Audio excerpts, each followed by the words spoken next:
ಎಲ್ರಿಗೂ ನಮಸ್ಕಾರ. Welcome back to Hanuman silk ಕೋಟ.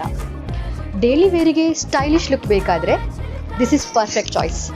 ನಾನು ನಿಮ್ಮ ಮುಂದೆ ತಂದಿದ್ದೀನಿ ಶಿಫಾನ್ ಸಾರಿ. ಈ ಸಾರಿಯಲ್ಲಿ ಡಿಫ್ರೆಂಟ್ ಕಲರ್ಸ್ ಅವೈಲೇಬಲ್ ಇದೆ. ನಾನು ನಿಮ್ಮ ಮುಂದೀಗ 3 ಕಲರ್ ಇದೆ ಇದರಲ್ಲಿ. Actually dark pink, parrot green ಮತ್ತು ಡಾರ್ಕ್ ಗ್ರೀನ್ ಕಾಂಬಿನೇಷನಲ್ಲಿ 3 ಕಲರ್ಸ್ ಇದೆ. ಹಾಗೆ ಇದು ಕಾಂಟ್ರಾಸ್ಟಲ್ಲಿ ಬ್ಲೌಸ್ ಬಂದಿದೆ. ನೀವು ಇದರಲ್ಲಿ 3 ಕಲರ್ಸ್ ಬ್ಲೌಸಲ್ಲಿ ಹಾಕ್ಬೋದು. ಪ್ಯಾರೋಟ್ ಗ್ರೀನ್ ಬ್ಲೌಸ್ ಸಹ ಹಾಕ್ಬೋದು, ಡಾರ್ಕ್ ಪಿಂಕ್ ಸಹ ಹಾಕ್ಬೋದು. ಅದನ್ನು ಚೇಂಜಸ್ ಮಾಡ್ಕೊಳ್ಬೋದು. ಮತ್ತು ಇಲ್ಲಿ ಗೋಲ್ಡನ್ ಲೈನ್ಸ್ ಇದೆ. ಇದರಲ್ಲಿ ತುಂಬ ಸಾಫ್ಟ್ ಫ್ಯಾಬ್ರಿಕ್ ಮತ್ತು ಕಂಫರ್ಟೇಬಲ್ ವೇರ್ ಮಾಡಲಿಕ್ಕೆ. ಇದನ್ನು ನೀವು ಕ್ಯಾಶುವಲ್ ವೇರ್ ಆಗಿ ಯೂಸ್ ಮಾಡ್ಬೋದು. ಇಂಥ ಬ್ಯೂಟಿಫುಲ್ ಕಲರ್ಸ್ ಇರೋ ಸ್ಯಾರಿನ ನಿಮ್ಮ ವಾರ್ಡ್ರೋಬಲ್ಲಿ ಅಪ್ಗ್ರೇಡ್ ಮಾಡಬೇಕಾ? So grab your favourite colour. More ಡೀಟೇಲ್ಗಾಗಿ DM ಮಾಡಿ.